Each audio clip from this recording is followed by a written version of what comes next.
All right, guys, welcome back. Boots come in pairs. If you did not catch our last week episode, definitely go back to that. A lot of Cubs talk with Kyle. But we have another first subscriber ever. We're doing Nick Guenther again, back with us from the T-Rats. Looking forward to talking what he's got coming down the pipe. First off, I mean, you guys wrapped up 2024. What was kind of your success and failures with some of the marketing stuff you guys were doing? Yeah, successes and failures in marketing. Overall, a really successful year for the Timber Rattlers. High A up here in Appleton, Wisconsin. High A affiliate of the Brewers.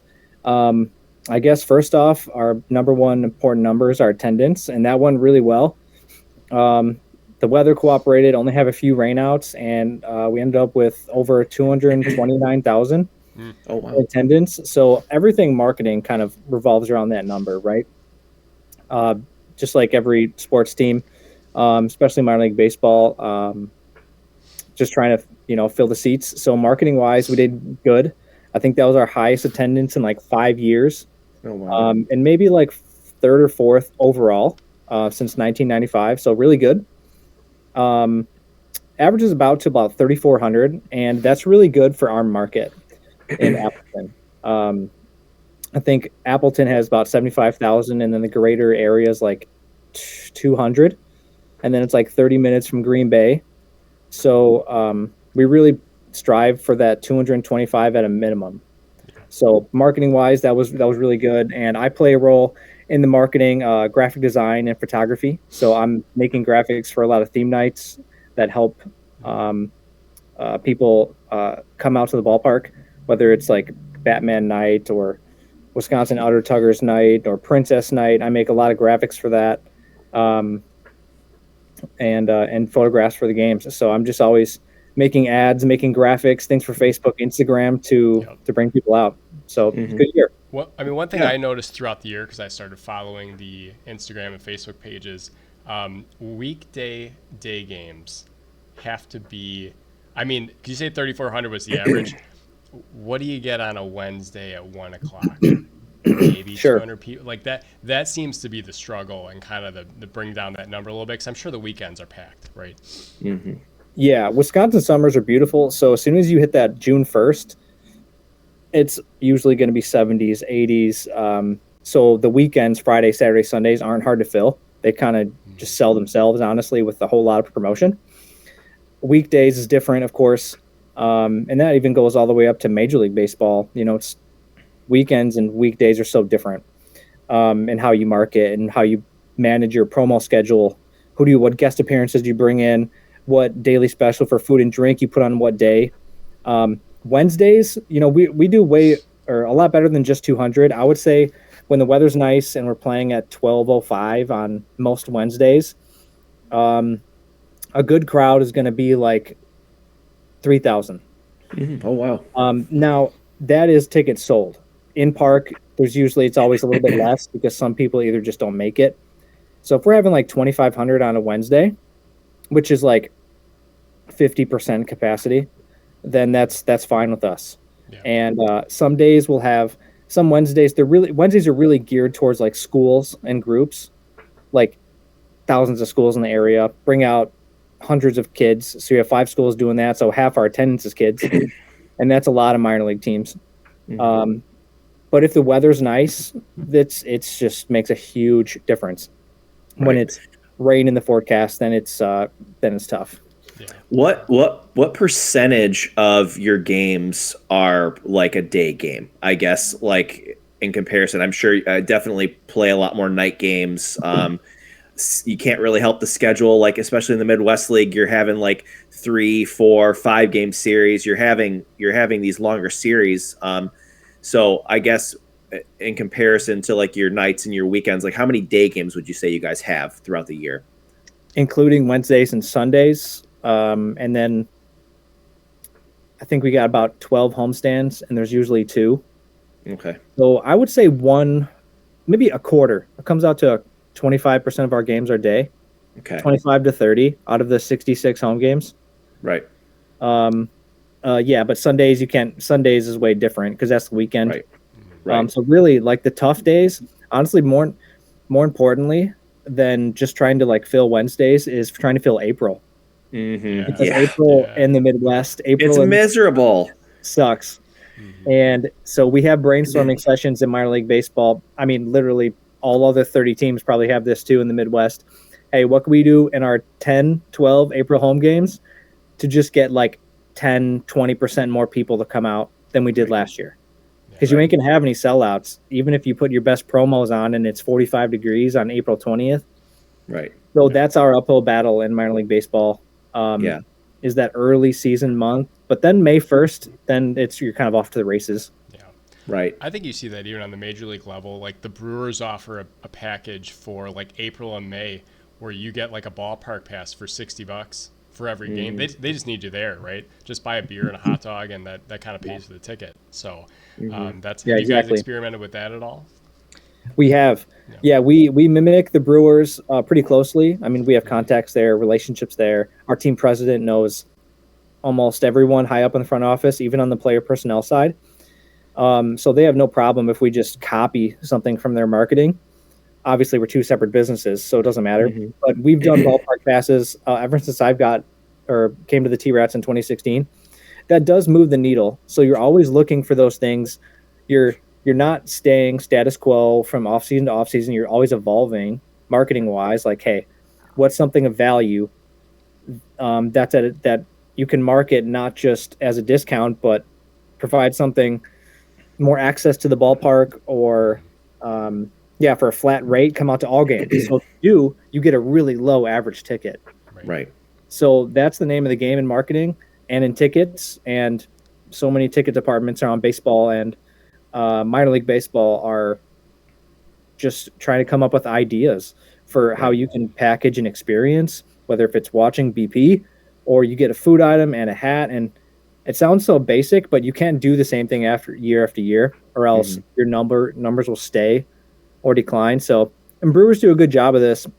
They're a relatively small market, and you can't treat them and expect them to operate like the Cubs or San Francisco, so they're more like on that grassroots marketing and really cool, like new innovative ideas side. So they're actually really good inspiration for us, them and the Orioles and the Rays, Athletics. They're doing a lot of different things than your bigger market teams. So that's what we try to do as well. Yeah. Right. And it's honestly, Nick, like it's such an asset to be in the same state and to not be as far away.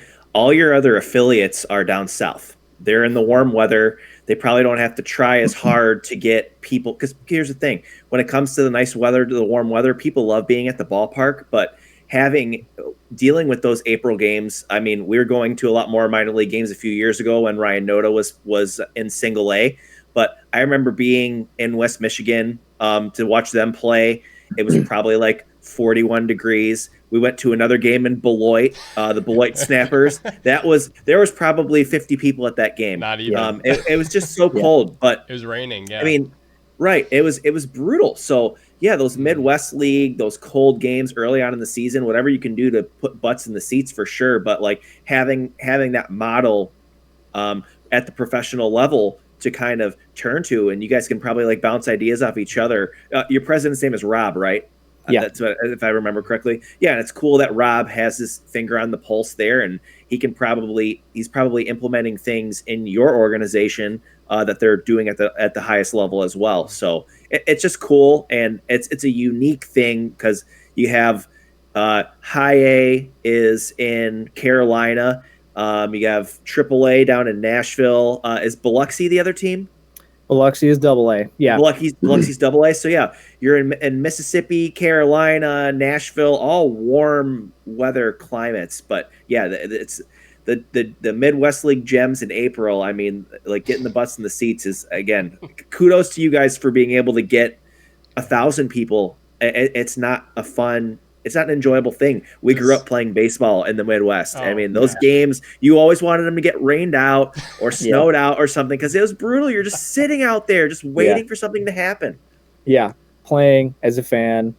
And when you work in the game, April, it's not fun. I mean, Yeah, I mean, it sounds dramatic, but honestly, like we have 6 game homestands, so you're, no, obviously no indoor stadiums in minor league baseball, but yeah, 40 degrees, 6 days in a row, the sun goes down, so it's cold. And occasionally we'll get like a miracle 65-degree day in April, and that'll fall on a day or two in a homestand. And Right. honestly, people come out then. We've sold out opening day before on April 5th, April 7th. I remember it was like 2018.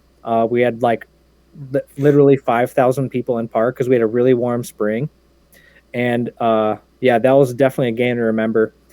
Opening day, barely any snow, 65 degrees on like April 5th, and the whole town, all the fans came out because, Yeah. In Wisconsin, I mean, in April, you're checking the weather all the time, or you're just talking about the weather. You're like, hey, Right. did you see how warm it's going to be next week?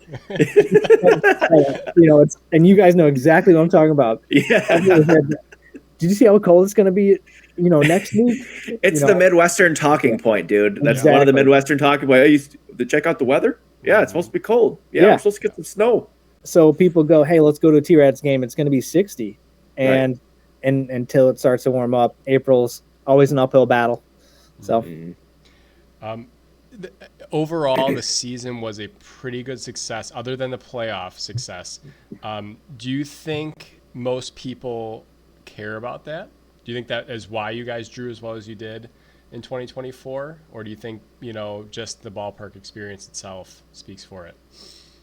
yeah, that's a great question. So we wrestle with that all the time. And thankfully, our front office staff, like our brain trust, like Rob, our GM, Ryan Mead, our business director of business ops, and our ticket director, we have a lot of tenure, and in the marketing department too. So we've been through the weather, we've been through good teams, we've been through bad teams, and I would say it makes a small difference.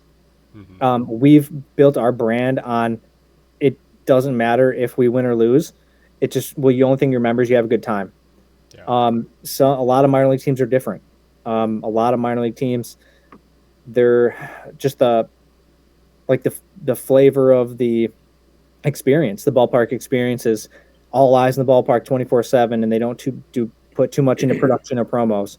We're the opposite, obviously, since if we want to be a success up here, one of the furthest north teams, April, we essentially lose money, and we make a lot of money the rest of the months. So we have to make those months really good and really count. Hence, a ton of promos, a ton of other identities, other tuggers, Wisconsin brats, Lake Winnebago shantymen. So these are the things we talk about is, hey, if our team's really good, do we lean into that? And in 2024, we did, because we were off to a hot start. We were like, I think maybe we were in first place almost the whole season. Right, you won the first half. The first half, the T-Rats were the winners of that division. They were even the winners in the second half when it came to the division. So very successful. Yeah, it is. So you have like sections, like it's how do you say, spectrum of fans. You have your hardcore diehards come out to every game, season ticket holders. They have like a patio table with, or just some sort of premium seating option, right? They love to come to the games. It's like 5% of your fan base. And then you have like your another 20, 25% that come to like 10 games out of the 60 home. So they're coming to like one or two a homestand. Like they love baseball. They love the team. They grew up in the area. The kids love it. So there's a whole family tradition. And then honestly, like the rest 60% come to like 1 to 3 games. And that's how most teams are. Super loyal, small. And then substantial casual fans love the Brewers, love T-Rats. We'll go to 10 games. So in 2024, we leaned into the winning. We were marketing with our graphics like first place, they're 20-12, or they're 25-11, whatever our record was, like middle of May or so. And we made other graphics like toughest team to strike out in minor league baseball, leading the league in steals, highest winning percentage in the Brewers organization. So we had to like hunt for these things, but some were so obvious. And so we did push them. I would say even if the team was 500, we're probably still at least 228,000. Yeah. Small difference if we were a mid. You guys have no control of the roster. You guys get the team from the Brewers. And you know what? If those players are good and they really are succeeding, they're going to go up, right? So they're not going to be there for the playoffs in the second half. So, yeah, it almost – I agree. It can't be part of your DNA for success as a entertainment business because you don't control the person. It's not like the major leagues where it's like, oh, let's go get better players. Like whoever they draft is who you're going to play. It's just a bonus if we do good. And then we do lean into it. Now, if they would have fell off, would have lost 10 in a row, we probably wouldn't be posting graphics unless they were really worthy. Right. Yeah. But it's something you do try to build and maximize when teams in first place, even though 4 players have been promoted and it's June 1st, and the guys that were just hitting 330 for you for the past 6 weeks aren't here anymore. Yeah. So given that we had like 7 guys get promoted, whether it's our hitters, closers, relievers, which is normal, they were our best guys. And the Brewers promote faster than other organizations, I think. Yeah. So this year was like extra special to get to any championship team in any level of minor league baseball, given promotions, given player call-ups. So it's pretty wild. And I think that just falls on the manager and the coaching staff. Yeah. I mean, and then also the organization itself, just the players they're selecting in the draft and in the international free agency. Like the Brewers are, I would say, one of the premium franchises in all of baseball when it comes to international talent. They love Dominican players. They love Venezuelan players. And you see it riddled through the organization, right? I mean, all these kids, they're like 17, 18, 19 years old, very advanced when it comes to their tools and their speed. You mentioned a little bit ago, like one of the graphics you put up was leading minor league baseball in steals or leading the Midwest League in steals. Like you had multiple guys who had 20 plus stolen bases. Lara, I think his name, Luis Lara, had 45 stolen bases. Yeah. Luke Adams, for big first baseman, he had 20 plus stolen bases. So like you're running, and that's the brand of baseball the Brewers play. They like to run. They're a speed team. They grind. So it's not really a surprise to me that if they promote 7 players, that's a whole roster. Like that's a whole roster of players that you're promoting. They could just retool so quickly. Yeah, you hit the nail on the head. Like everyone knows, especially front offices, but not that many casual fans are like, oh, why are the Brewers better than the Cubs, or why are the Brewers like better, as good as the Yankees? It comes down to where can you find an edge, and the Brewers find edge on stolen bases, closers, relievers, and an occasional homegrown ace, and homegrown talent across the diamond. I mean, it sounds obvious, but they aren't signing Nolan Arenado. They're not signing, Goldschmidt. They're barely in talks for like those B tier players. Like they're never in consideration for Turner. A couple years ago. Right. So you got to do it another way, and they've done a damn good job at it. And I've seen that over the past 10 years. Heck, the Brewers have a better record than the Cubs over the past 10 years. They do. Oh, they do. Their winning percentage is better than the Cubs, which as a Cubs fan is the Brewers have made angry. one exterior signing in this offseason, and you wouldn't even know his name, and he was like less than $3 million. That's just not how they operate. You're right. I mean, and then you see guys like Corbin Burns, who are now twice removed from the Brewers, and they were never going to give him that money, and that they just let him go. Right. Right. I mean, they shafted him in arbitration a few years ago. So I think save a couple bucks. I'm curious. Question for you guys: like, how would you sum up in a word or a phrase the Brewers' chances of winning a World Series, or how they go about it? I'll give you mine. Mine is they have to catch lightning in a bottle. Yeah. Is that fair? That's fair. That's as fair as you can put it, really. I mean, it's just here's the thing. We've seen grinder type teams make it all the way. Yeah. I'm trying to remember though the last time where I've seen one win. I mean, if the D-backs would have won a couple of years ago, I could say that maybe they would be that kind of team. Don't really have a major like superstar on your team, but have enough for like really good players to get it done, homegrown talent. But I can't remember the last time a true grinder team like won the entire thing. I think Agreed. I agree. But it can happen. It can happen though. They're built to win the division like every year. They're built to beat the Central. They're not built to beat the Dodgers. That's the biggest difference. Yeah, it's kind of getting out of hand, I think, because the Dodgers, it's getting way out of hand. Like the Dodgers of 2023, 2024 are not the Dodgers of 2019. No. You know, like so the Brewers. You honestly you just have to hope that the Dodgers get injuries or they just lose and they lose their division. So there's something coming down because eventually they're gonna nail the Dodgers on some, like they're not just gonna let them spend to this on-end budget that they have, or the budget's gonna cut up to them when they have to actually start paying Shohei Ohtani all this deferred money. When they do eventually agree on a salary cap, teams like the Brewers are already equipped to working in these smaller basically under a budget that the Dodgers aren't. So advantage them. Maybe that's when we see a World Series come from this kind of model. Unless it's a lightning in a bottle situation where you're just hot at the right time. The Tigers almost did it this year. They were very close. They were a grinder team. They were definitely a grinder team. There's the biggest name on the entire Tigers roster. I would say by name was Javi Baez, and he wasn't even playing. They didn't even play him. They left him off the roster. Yeah. Like that Trey Sweeney, who they got in a trade from the Yankees, I believe.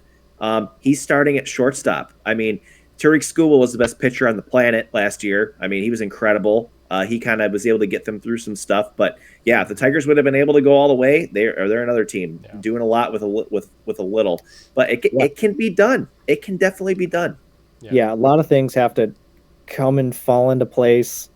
But the Brewers are doing good. I mean, they have some studs under 25 years old. So then it comes down to pitching because they've done amazing with the bullpen.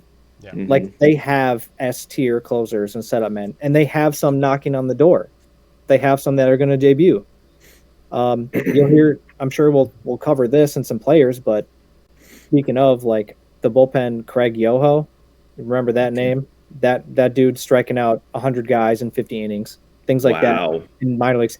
He started with us, finished with Nashville. So whoa. IA to AAA. And Casey Hunt as well did. Casey Hunt. Those two names, back into the Brewers bullpen, probably ETA 2025. Right. If they do good in Nashville, if they are really struggling, may push it back. But bullpens are volatile. Everyone they'll go through at least 18 arms back there, so they'll get a shot. So. Right, and you just named two guys that I have never heard of before. Yeah. I mean, we didn't even have Jay Missile in there. Like that's another guy. That's another dude. So you're telling me that those three guys will be in AAA this year and start. So the likelihood of them getting called up is pretty likely if they do decent. Yeah, absolutely. That's why the Brewers are. I may be biased because I've. Technically in the organization or really close to it, but I don't see any other organization just relief man of the year or closer of the year or sub 2 ERA type closer over and over again. I mean, even Uribe, the big Dominican kid, throws Abner. He throws 100. And the T-Rats, we just had a guy, Yerlin Rodriguez. He's 21. He's like 6 foot 180, but he throws 100. Mm-hmm. And this year was his first pro ball. I don't think he speaks any English, but he throws 100. So maybe in 2 or 3 years, like he's throwing 100 for the Brewers. So they've been doing it for 20 years, Nick. That's part of it. They grind. Just keep grind. Them out.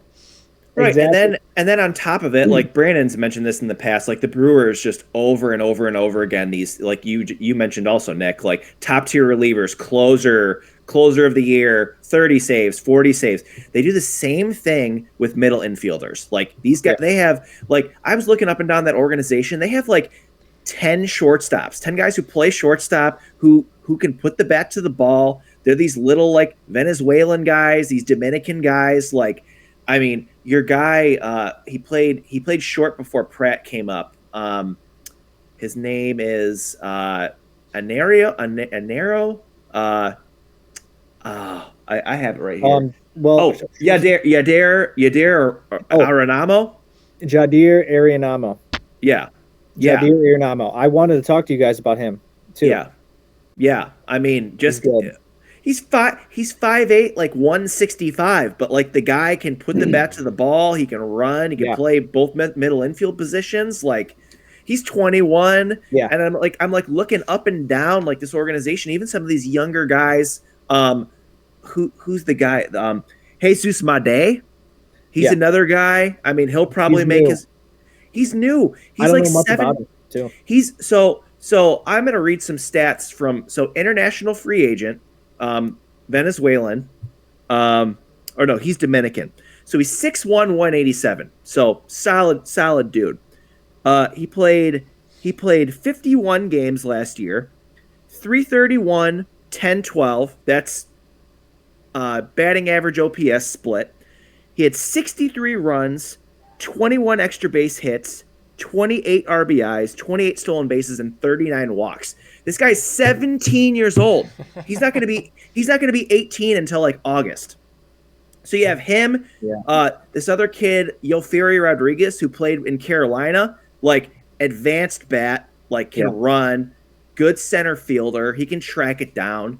You drafted this kid last year in the draft, I believe, Braylon Payne. He's 18 years old. Dude's got I think he's like a 60 when it comes to speed on the scouting chart. He was like the 17th overall pick, but he's like 6'10", 180. Like, these guys are just burner, athlete.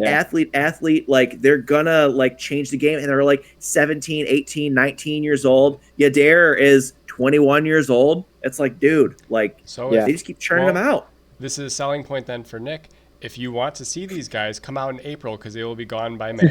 They will be they will be in Nashville by June. I mean, I wouldn't be surprised if you see this Jesus Made or Braylon Payne this year. I would think that they'll be with the team at some point.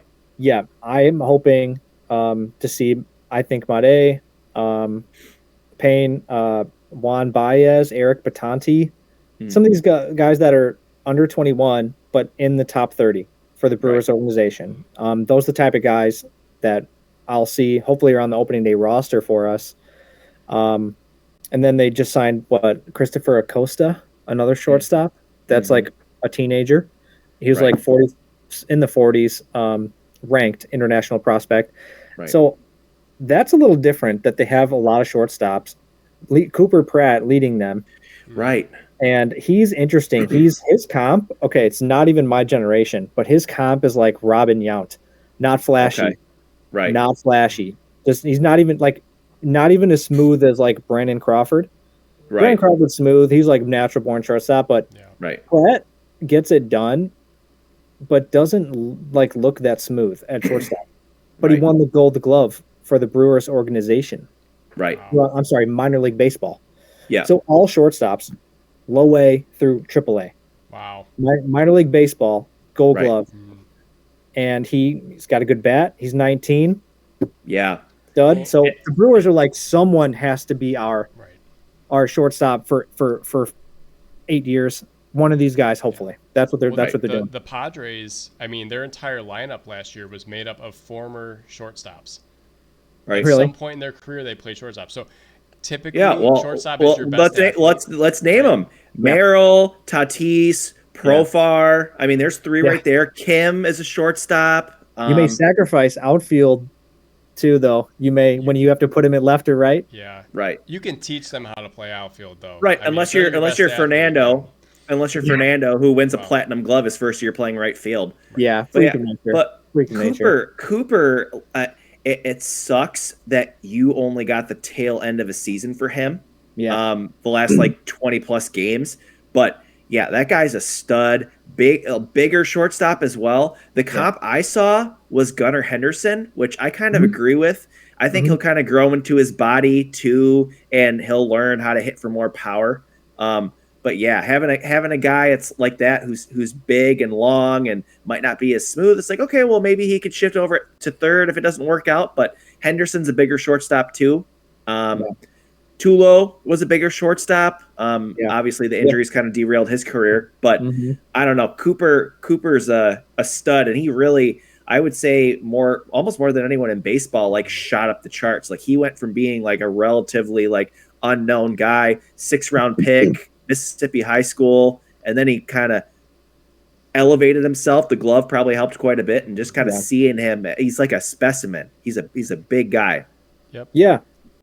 Yeah. Yep. Well, before we get too far into, because we'll definitely close with some more of the outlook for, especially the Brewers prospects that Nick's familiar with. A little more focus on maybe some new things that are coming down the pipe for you guys in 2025. But also, I think this is probably the biggest question people have for people who work in minor league baseball. But what do you do in the off season?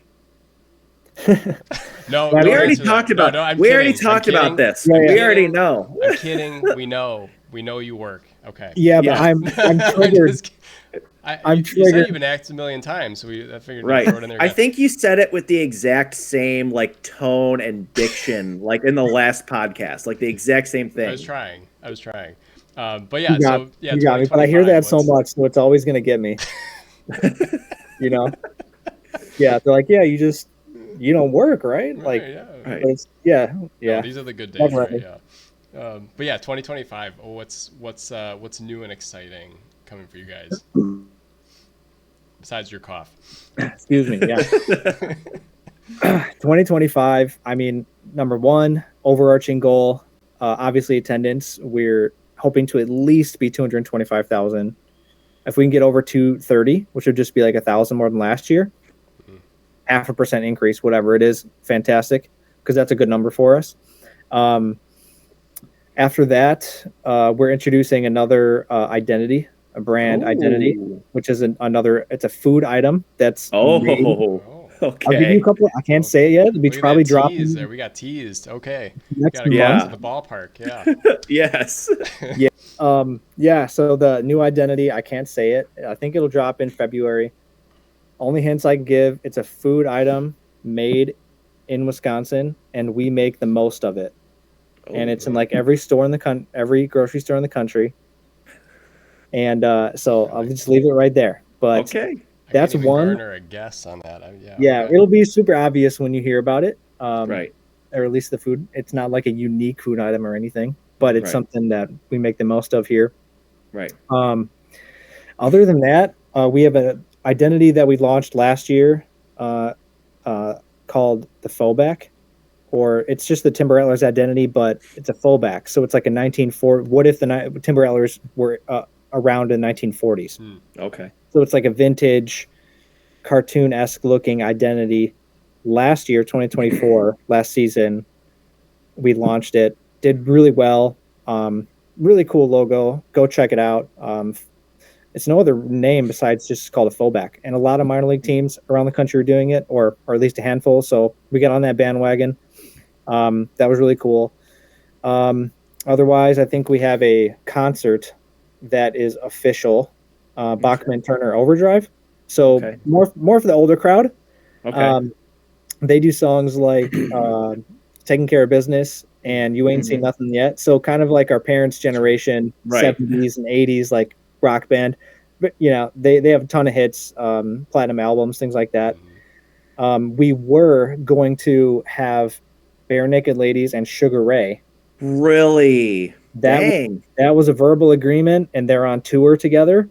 Okay. I believe they're on tour together, or maybe they were just meeting up here. I can't recall. That fell through a couple weeks ago, unfortunately. Freaking Mark McGrath. Yeah, I know. What a dirtbag.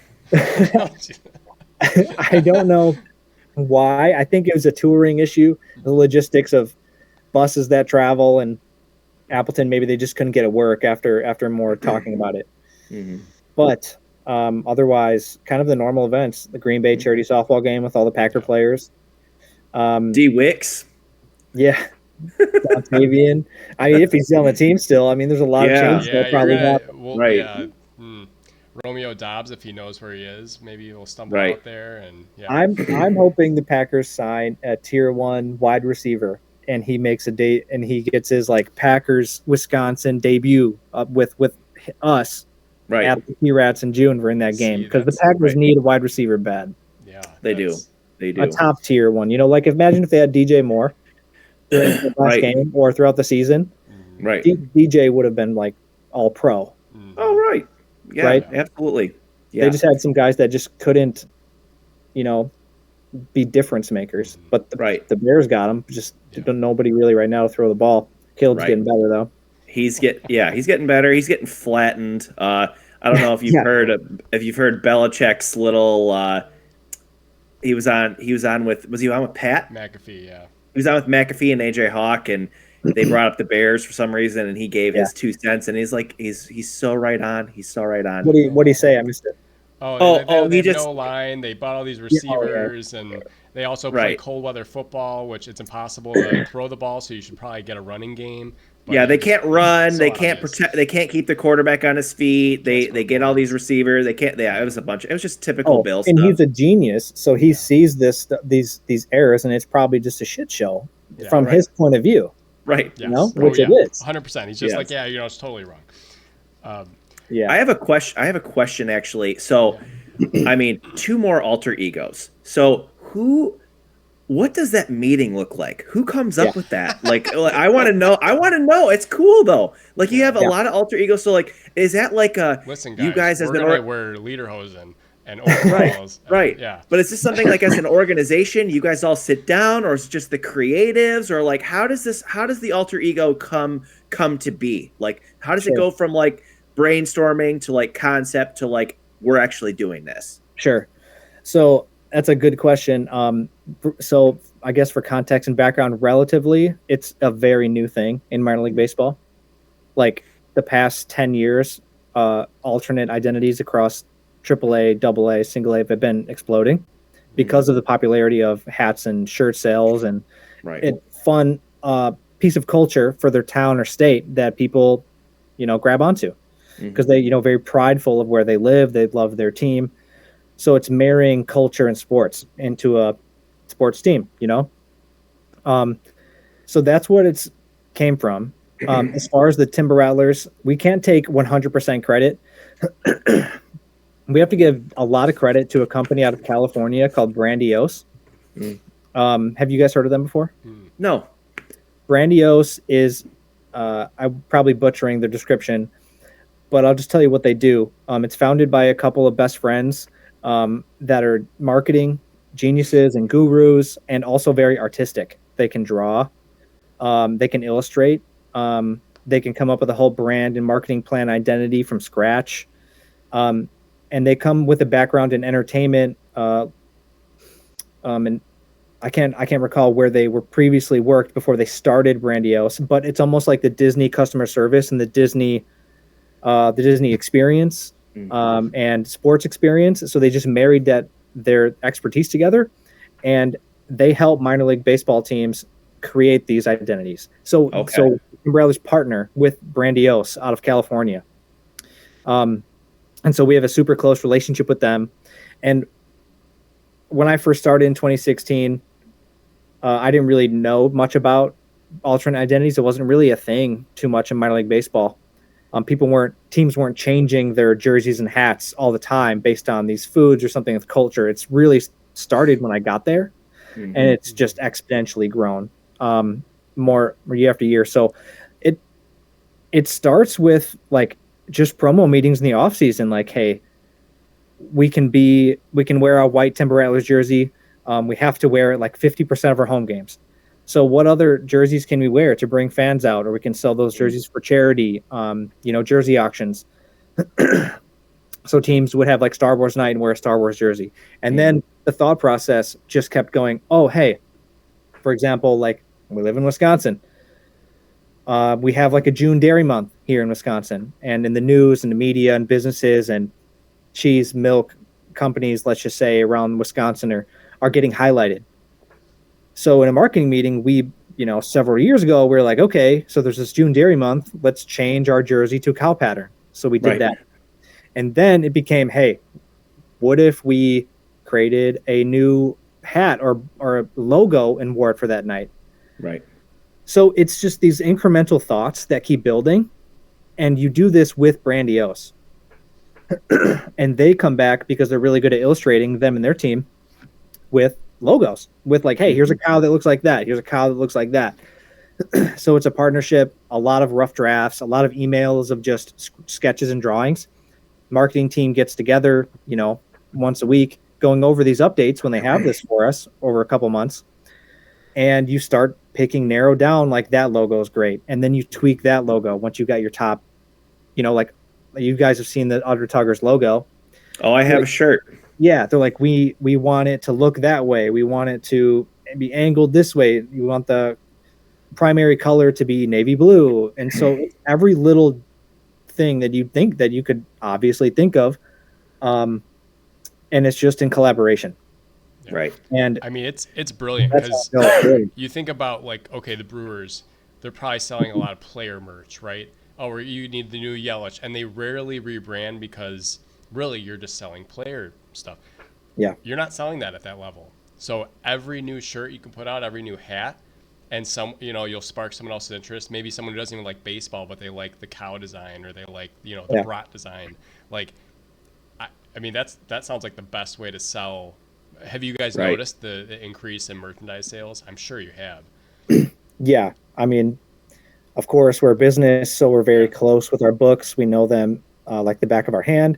The team store, Timber Rattlers team store, is a huge line item in our revenue and profit and costs. And so the Udder Tuggers have been a gigantic winner.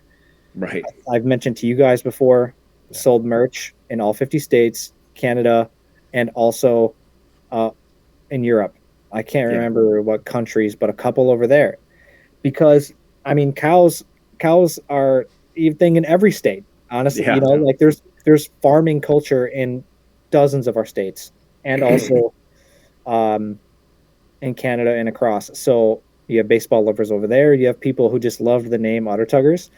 And I think Udder Tuggers were the number one all identity in sales for like 3 of the past like 6 or 7 seasons. Yeah. And so minor league baseball is always using that identity as an example, or looping us into these merchandise calls maybe they have with other companies to create like license partnerships. They're like using the Udder Tuggers as an example. So it's been huge. Second is brats, Wisconsin brats, much more local. Obviously, brats are huge, Midwest, especially Wisconsin. So it's a huge revenue stream for us, even like 6 years after its creation. Gosh, over $100,000 in sales last year just from this, and maybe second brats was maybe like 20,000. Yeah. So, and that's a lot of good money. It's a lot of profit. I mean, obviously there's overhead. You order a T-shirt, it costs you 12, you sell it for 25. Right. You have a sweatshirt, costs 20 to make, you sell it for 60. That's kind of just basics of marketing and merch. But it's huge for us. Right. Will be for a long time. What about situations like, because I know we've talked about like using past players as promotions. What happens when a guy like Devin Williams gets traded? I would imagine you're not going to use him as a bobblehead night this year. What does that kind of look like? Do they just completely get wiped out of the system? Like we're not going to promote them, or do you have to wait till they retire? What's kind of the protocol with that? Because he was a big name for you guys. Yeah, we're advertising and using our players that were especially former T-Rats that have homegrown through T-Rats in promotional materials, bobbleheads, T-shirts, signed cards. So we definitely try to hop on that train when they're popular, and we do pay attention to when they get traded and move, and that does affect how our promo schedule. For example, when Devin Williams was huge name in baseball and huge name in Brewers fan love and lore.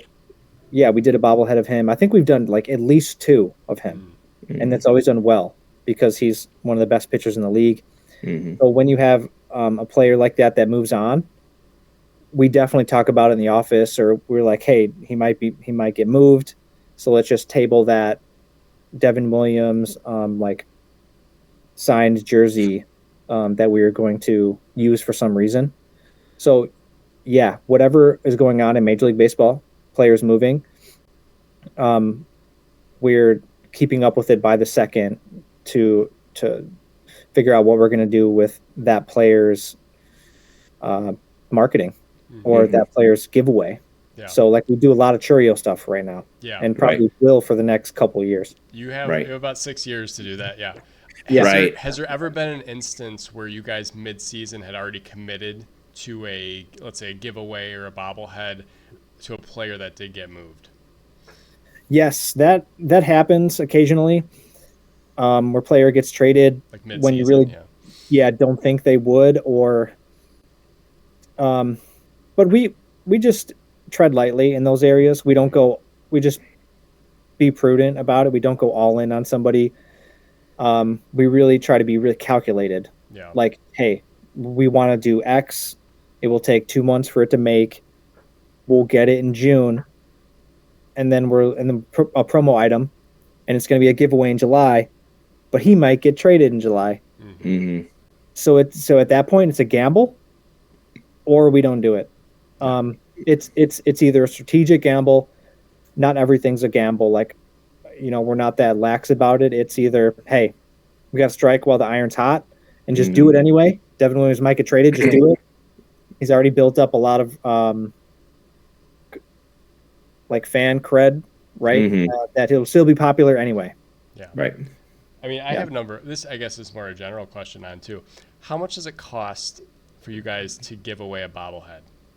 Because obviously you're going to draw in, plenty of people. It's probably going to sell out that night when you do that promotion, right? So what is obviously everything cost balance, whatever. What is the average night like that cost you guys up front? Yeah, good question. That's a constant discussion, and it kind of evolves. So we use a company I can't where they're based out of, but they're made in China, our bobbleheads, by a company called Alexander Global, and they make a ton of bobbleheads for a ton of teams, a lot of sports. Large, like your 8 or 9 inch tall ones, and then your minis that are like 4 or 5 inches, and they make other promo products too.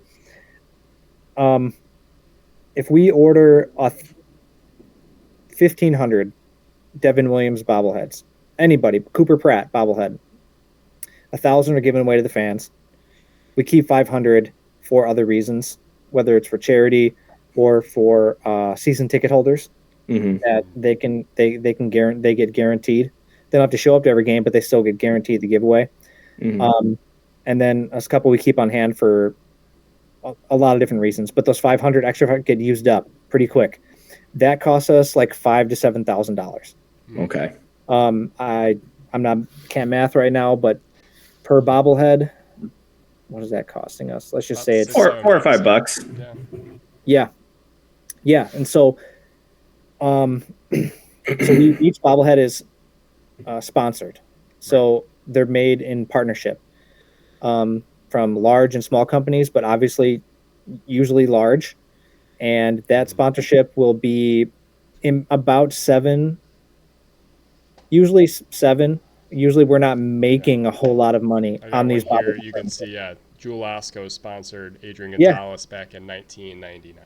So oh my gosh, I wonder how much that bobblehead was. Probably like 75 cents to make. That's probably a heavy one. I don't know. That's like a ceramic heavy one, but it's maybe possible. Yeah, so the economics behind these giveaways, we have full-time staff members that just do this for a living. Every team, hockey, football, that's an important job, is to be connected and have these personal relationships with folks that handle the accounting and promotions and marketing budgets at Jewel Osco, at giant companies or local ones. And So we're not making a whole lot. It's not like it costs $5 and then we're just telling the sponsor, hey, for $15,000, you can sponsor this bobblehead, and then we just make 10. Right. It's not really like that. It's more of just trying to get folks out to the ballpark. Yeah, break even is good, right? Yeah, breaking even on these is good because it's exposure for the partner, and it gets their logo in their hands.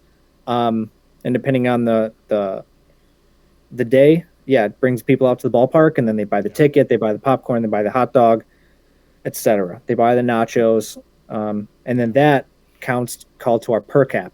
You guys heard that before? Which is yes.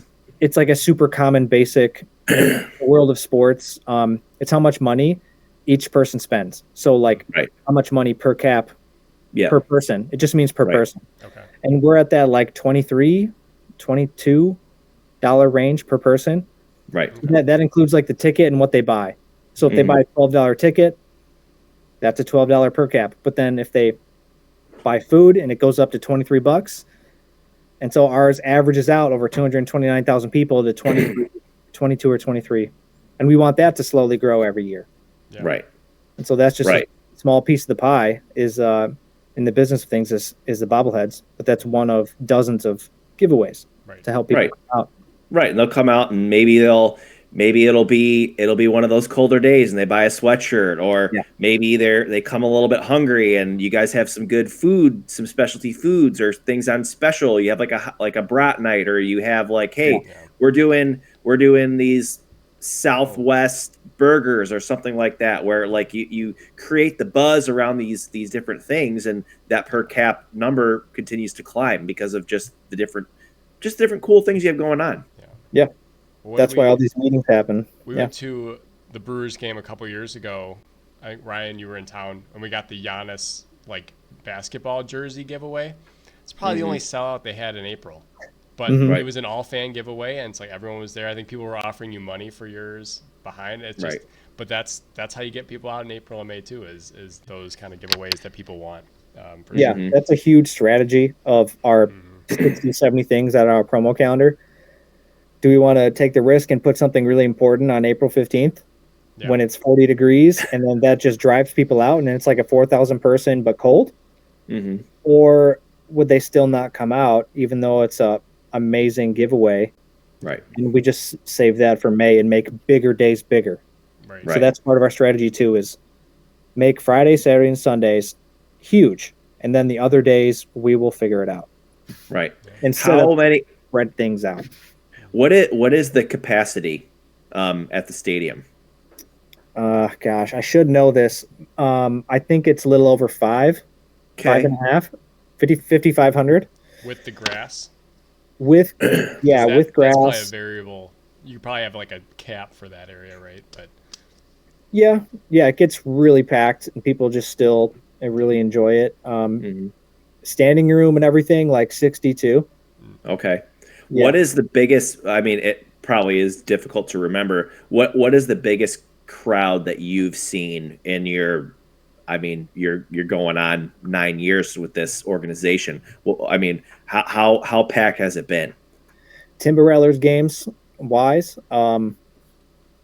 there's been dozens of 5,000 plus, but I'm trying to remember what the catalysts were. Brian Braun rehab. Yeah, I was saying rehab. Freddie Peralta rehab. Okay. We've had 2 Ryan Braun rehabs. Those are really good. And honestly, like, maybe Star Wars nights, like some of your big promos. The first Brats, Wisconsin Brats, Otter Tuggers, those have been 5+, so which is like 90% capacity.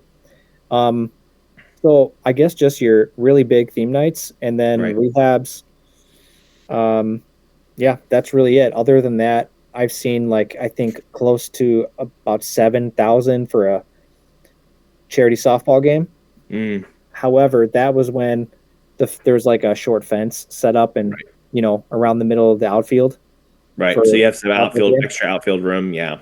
We had folks that it was like GA in the outfield that can, stand out there. There's thousands of people out there. I think it was over 7,000 in this whole stadium through the gates. And we stopped doing that because some lady got hit in the face with some Packer player during the home run derby. You know, she's standing on the warning track and he just smokes one. Yeah. Carried off on a stretcher. So that's the end of that. That was like 5 years ago.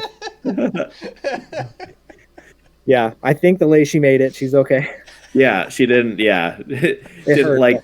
Yeah, it hurt. Yeah, probably hurt her ego more than anything. I mean, Yeah. you could design some sort of ticket where that's in small print, right? Like you might get hit. Well, Right, that's on right. every ticket, the small print. Yeah. Yes. Yeah. Oh, shit. Yes. You're not- Be keep your head on a swivel. Beware of flying objects that come from the field of play. Hey, Is that a YouTube video? We should look that up. Oh, speaking of that, new 2025 season, Timber Rattlers netting all across. Oh, Nice. all the way down to the foul poles. Yes. Okay. Yeah. That's very nice. I mean, well, you were at the Cubs game. We were in the same almost section this last fall, which we didn't even know it. We just have good taste in tickets, apparently. Yeah. But that at the major league stadiums has made such a difference. Anyone who complains about not getting their ground ball down the line gets over it real quick when that screamer comes and hits the screen. They're like, "Oh yeah, I'm glad it didn't hit me." Right. Yeah, that's A plus. While I was housing this hot dog, Yeah. Uh-huh. Yeah. how did the new deck work out in left field? Yeah. How was that? Because Yeah. that was when I visited you in the spring, right before the season started. They were finishing up construction on that. So I guess was that a big hit? How did that work out for you guys? Yeah, that went really well. So, what you're referring to is the left field lofts, and it's 3 outdoor suites, and they have like removable walls, so it could be all one big suite if you wanted to. It's covered, outlets out there, TVs, lights, so it's actually really nice. Space heaters for April. We have space heaters on the concourse now. That was new of last year, and that's there you huge. go, see? Yeah, right above you on the concourse. That's huge. That's Yeah, the lofts did really good. I think we sold a lot of groups out there. It was full, especially every nice day, every nice weather game. We had people out there, so we have full-time staff members dedicated to filling these areas. But yeah, for your listeners, I guess for context, so this is in left field. We have the 15, maybe 18-foot wall of just sponsor signage. That was our left field wall, and then beyond that was just grass. Grass and then a forest. And it's prime real estate for lofts, suites, outdoor suites. So in 2024, or was it 23? But I can't recall. These years just like meld together sometimes. Right. But now construction's all done. We had a full season of concrete being laid up there and on top of storage containers. You have this great viewing experience from left field. And you actually feel really close, honestly, to the game. When you're in right field and you're low, you got like a low wall, you feel far and distant because you're just eye level with the player almost. But when you're up higher, you're overlooking the left fielder and you just feel like you can reach out and grab a fly ball, to be honest. So next time you guys are out, I'll take you out there in left field, know exactly what I mean. Right. It's actually probably my favorite spot in the outfield, center, left. Like that's where I would want to go because you got like a nice bird's eye view. Right. And we were in 2012. It was the first season of JetBlue Park, the Red Sox spring training facility, and we didn't sit up there like full time. We had seats in other places, but we watched some maybe an inning or two from the left field monster in the southeast, and I mean it was pretty cool. I mean it's a really cool viewing experience for sure. Because obviously it's hot in Florida, so it's almost the opposite problem of here, where it's cold all the time. So they had seats in the middle of the monsters. You were about 18, 20 feet up, but you weren't in sunshine, so it actually kind of was shaded and nice. But they had like a screen in the middle of the wall, which is cool. But yeah, you're right. You're like almost on top of the players. It's a good view. So I agree. Right. Yeah, I like that. Cool. There you go. We'll sell your ticket packages right now. So you can get these at trats.com. No. Right. So pitch plug, But yeah, absolutely. I know Ryan's been for all 24 of our listeners, yes. No, we set a record for our shorts views of over 500. So kudos to Nice. us. Nice. The last short, which we didn't even plug. It just happens. Right. Don't know how it happens. It's weird. Don't know how. Ryan's been dying to get into prospects. The only one I've seen and heard, and probably he's going to get a shot at third base, is Tyler Black. And I saw he did play for the T-Rats, pretty short stint with you guys. But yeah, let's start getting into prospects. He's probably going to be the first guy to play this year. Yeah. Especially every day. Brewers fans will probably get really used to him because, again, he was up a little bit last year. He played for the Brewers a few. But maybe. I mean, Adames is gone. They're going to slide Ortiz over to short or whoever, or Terang's going to, whatever. You're not signing anybody, so you're gonna get a big cup of black coffee here because he's gonna get his chance. Anything on him? Yeah. Or your experience with him? Yeah, I can definitely shed light on Tyler Black. If I was a Brewers fan, I would be hyped. Like, of course, I'm close to the team, so like I have maybe more just feeling and seeing him in person, obviously, but his stat sheet doesn't lie. Like everywhere he's gone, the guy has. This is just a hot word in sports and everything, but grit. Like he has it. Like he's the first guy to get his jersey like dirty. Like I don't remember. He's diving all over the field. He's the type of guy where he's like, where you need me to play, coach. I'll play first. I'll play second. I'll play short. I can play third. So I can see how the Brewers are like. If he just obviously doesn't struggle, like, and he does relatively well, like lock him up because he's be a great utility. And then if he actually grows into a position, he could thrive. He actually played majority of the season with us, and he killed it. I can't remember his stats, but they were like all-star worthy stats. He had 280, so yeah. Yeah. And he's not slow, like he's a quick guy. So he rose up quick. I like Tyler Black. I was around him a lot during like media day when he was with us. Nice guy, nice kid. He's the type of like pro athlete. Like he looks older than he is. Right. Like sometimes sports, obviously these guys are pro athletes. So you're 19, but he looks like he's 30. Like that's Tyler Black. Right. Not to like slide him or anything, but dude, he's just like a man already. He's mature, and you made the very same comment a year ago about Jackson Churio on our show. He's 18 years old, but he doesn't play like it. He does very mature things. He's got a very mature swagger and way about him. Yeah. So when you have guys like that, I mean, it's not uncommon. Like this guy, when you say 30, it's like 30's not really like a dig. Like when you're saying 30, you're like, this guy's he's playing like a seasoned veteran. He looks like a seasoned veteran in his prime, like who's ready to break out at any time. So, I mean, it's cool that he's like that. I mean, I like the raw tools that I saw from him. It's just like, it's tough. Major League Baseball is tough. Yeah. It's really tough at the highest level. But I think he's definitely has what it takes. A guy I want to talk about, which I'm sure he'll make his debut this year, is Jefferson Caro. I mean, I fully expect him to take over catching duties for Will Contreras. I think that his glove is definitely his calling card, and he's also a very mature-looking player as well. Another Venezuelan guys that the Brewers like to go after.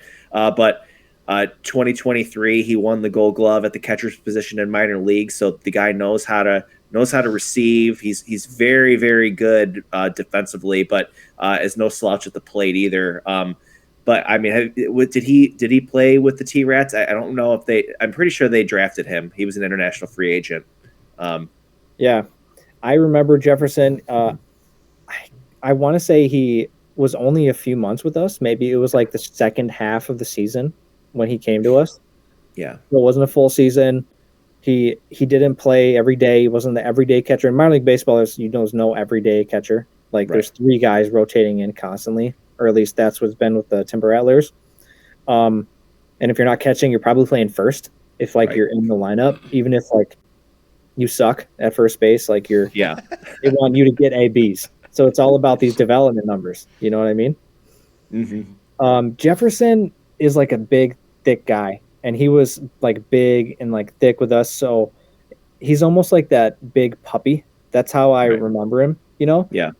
It's like like a big lab puppy, big paws, big ears, like that's how it's kind of a weird analogy. So hopefully for the Brewers, he can kind of grow into his body, get more lean, get more muscular, and be a force. And gosh, hit for a decent average for a catcher and play like 140 games at least. Like the Brewers need that out of the catchers. Like if Wilson Contreras wasn't in there and it was like a rotating door at catcher, like I think the Brewers like knock off like 5 to 8 wins, and then they don't win the division maybe. So Wilson really helped this team this year, but that's a weird dichotomy. What do you guys think is going to happen with Wilson doing really good and then Jefferson in the pipeline? William Contreras is not the best defensive catcher. So if you get a guy who can be a plus, I don't want to say Martin Maldonado because I'm sure he'll hit better than that. But if you get a guy with a good glove, you could easily slot him over to DH. Because unfortunately, he's been a catcher that hits phenomenally. But yeah, his glove is kind of a liability, and they highlighted that a little bit. He receives very well. Like he's a really good he steals a lot of strikes. He's good. Like I don't really want to call it framing anymore. They've kind of evolved that terminology to just stealing strikes or just how you receive the ball.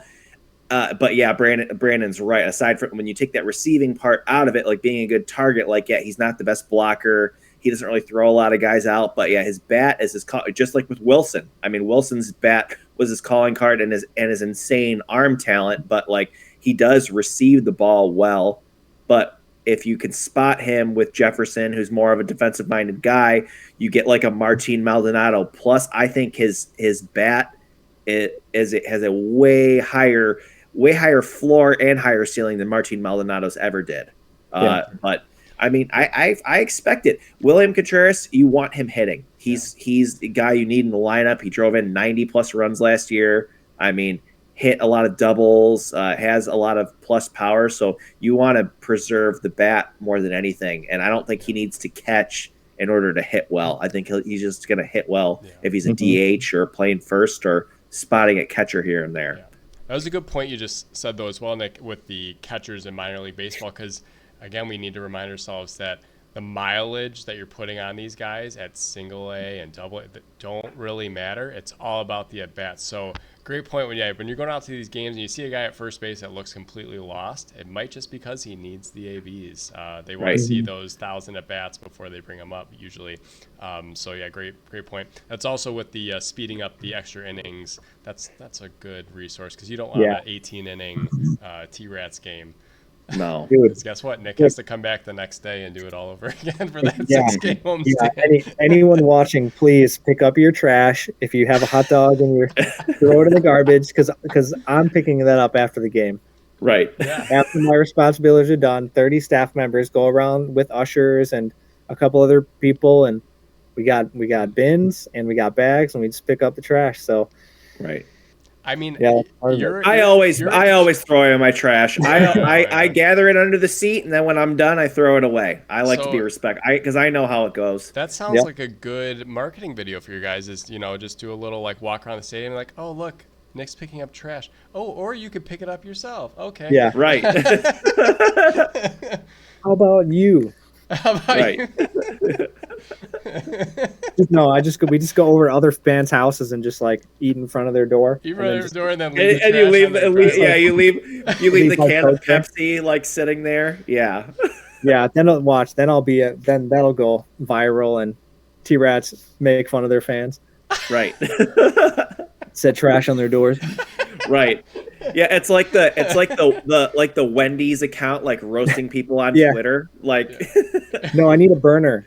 We need minor league baseball employees need burner accounts so we can just air our grievances and get stuff off our chest. All right, so don't want to take up too much of your time. But one more thing so we were just talking about the Brewers in general. So, I mean, they're probably going to be doing more of the same stuff this year. They're going to be a little bit more healthy. What do you think is the expectation for them in 2025? I mean, coming off a 93 win season, you win the division, ran into a Mets team that was getting hot at the right time. Yeah. I don't want to put all of that. I don't want to say that they're choking all the time, but the Mets, they were on a heater and they did make it to the championship series. So I guess what expectation can we have for the Brewers, do you think, in 2025? Are they going to repeat as division winners? Are they going to win 93 games, or it be in the 90 win range? I mean, what do you think we can expect? Oh man, that is like the question of the day or the season for like the past like 3 or 4 years with the Brewers, because they haven't had this 95 win expectation. They haven't had a losing season expectation. So they've slightly overperformed a couple times, and I just think, I think that'll be the same. I think this team will be 500 at worst. Mm-hmm. They just have good momentum. That's their second year of Pat Murphy, and the players love Pat Murphy, the new manager. He was in the staff when Council was there, so he knows all the players so well, and then he's had his time to think of how I would manage, and then now he had his chance and he did well. And he's kind of like a hard-nosed guy, but also he's like your grandpa. He wears those hats really well. So if you watch any of his like posts or like press conferences, he brings up his like grandkids, I believe. Mm-hmm. And not a lot of managers are doing that in baseball, but he does. And with that, like totally vibes with Wisconsin itself. It's such like down home. It's family. It's your local bar. People are your best friends, right? Like everyone, like it's pretty stereotypical but true. But like people in Wisconsin and Michigan, like Minnesota, are very nice.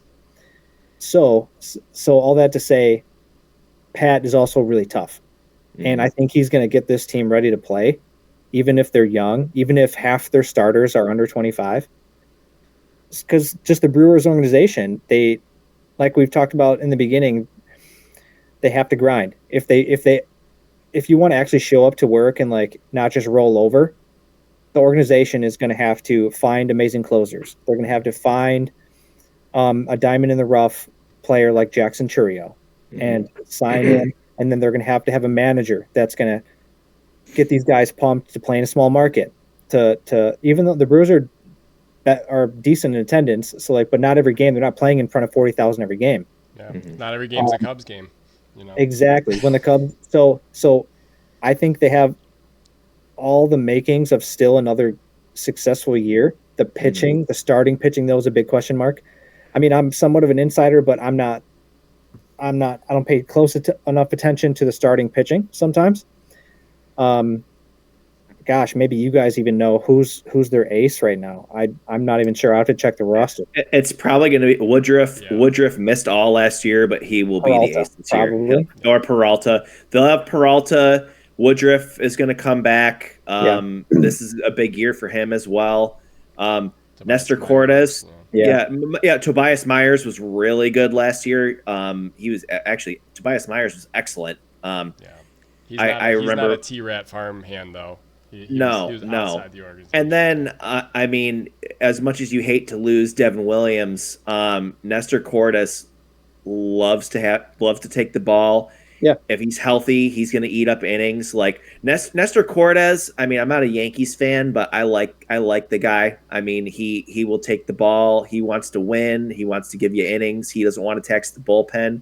So right there, I mean, you have 4 or 5 guys, and I mean, they have other arms. I mean, they'll retool their bullpen. You were mentioning those 2 guys plus Mizorowski in AAA, so they'll have more power arms coming up. So the pitching, I don't think I'm really worried about. I think they'll be just fine.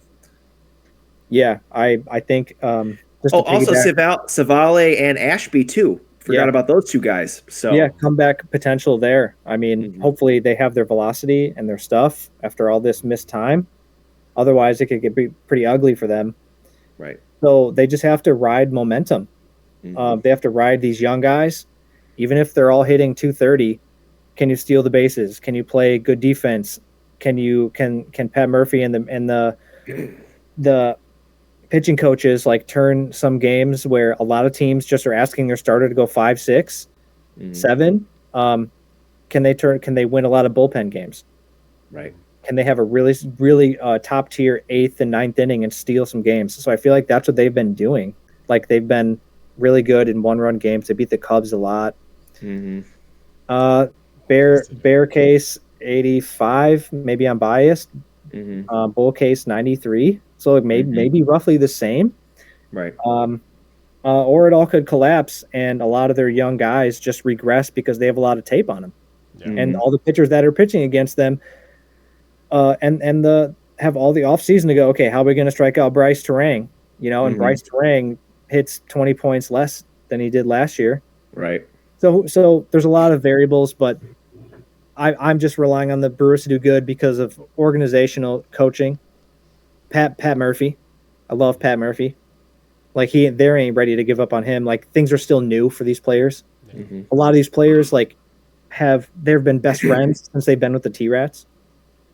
So chemistry too. Right. I think I like the chemistry of this team. I'm put them predicting the Brewers to not do well. I just am going to expect it until proven otherwise. And then again, as Cub fans, you just need to play better. I know. It is. Or Tom, just open up your wallet and just I don't think he's going to do it. We have group therapy meetings on Tuesdays at 4. Right. Yes. I want to see a healthy season for not only Christian Yelich but younger guy. I want to see Garrett Mitchell I would like to see 140 to 150 games out of him. I think he's an absolute stud. Both sides of the ball, very fast. He just has had this weird injury bug it's really plagued him his entire pro career. Almost like Matt Gamble-ish. Right. But Matt Gamble doesn't even like Garrett Mitchell has so much more talent, and seeing an outfield with Yelich and Churio and Mitchell and Frelick. Yeah. I mean, those guys can go and freaking get it. And I'm not a Brewers fan, but I'm a baseball fan, and Garrett Mitchell to me is a gamer, and I really want to see him do well. I mean, if he plays 150 games, he's stealing like easily 30 bases. At least. And he's hitting probably 25 homers. He's playing Gold Glove caliber defense. Like they really, with Frelick, Mitchell, and Churio, they have 3 center fielders who are all plus speed, can go and get it. And Yelich too. I mean, Yelich, you just want to see him on the field. Like he's playing so well. He was playing so well last year. He's finally like the pop is coming back. The average is coming back. You're seeing flashes of who he used to be, and then back injury, back surgery, done. Like he's devastated. He's working. It's kind of like Troy Tulowitzki, like in his career. Like you just can't stay healthy, but you're so good. Like you want to see them play. Yeah. Like if they can just have unrealistic but a healthy 10 years, like Hall of at least very good. Right. You know. But Troy, has Troy been on the ballot? Has Troy even eligible? I think he's been on the ballot. He's been out long enough. But, he just had such a small window of greatness. And then he just couldn't stay on the field. We had a little glimpse of Yelich last year where he looked kind of like the guy that you couldn't get out 5 years ago, 2019, when he's winning MVP. But I think we're far removed from that. And if he plays DH with the outfield they have with, again, Frelick he's a role player, but he's a great defender. He's great. Homegrown, they have a ton of those guys. If Christian Yelich is playing DH, that's probably ideal. I would say if he's playing left field the majority of the time, the Brewers might not be as successful because that means other people are injured.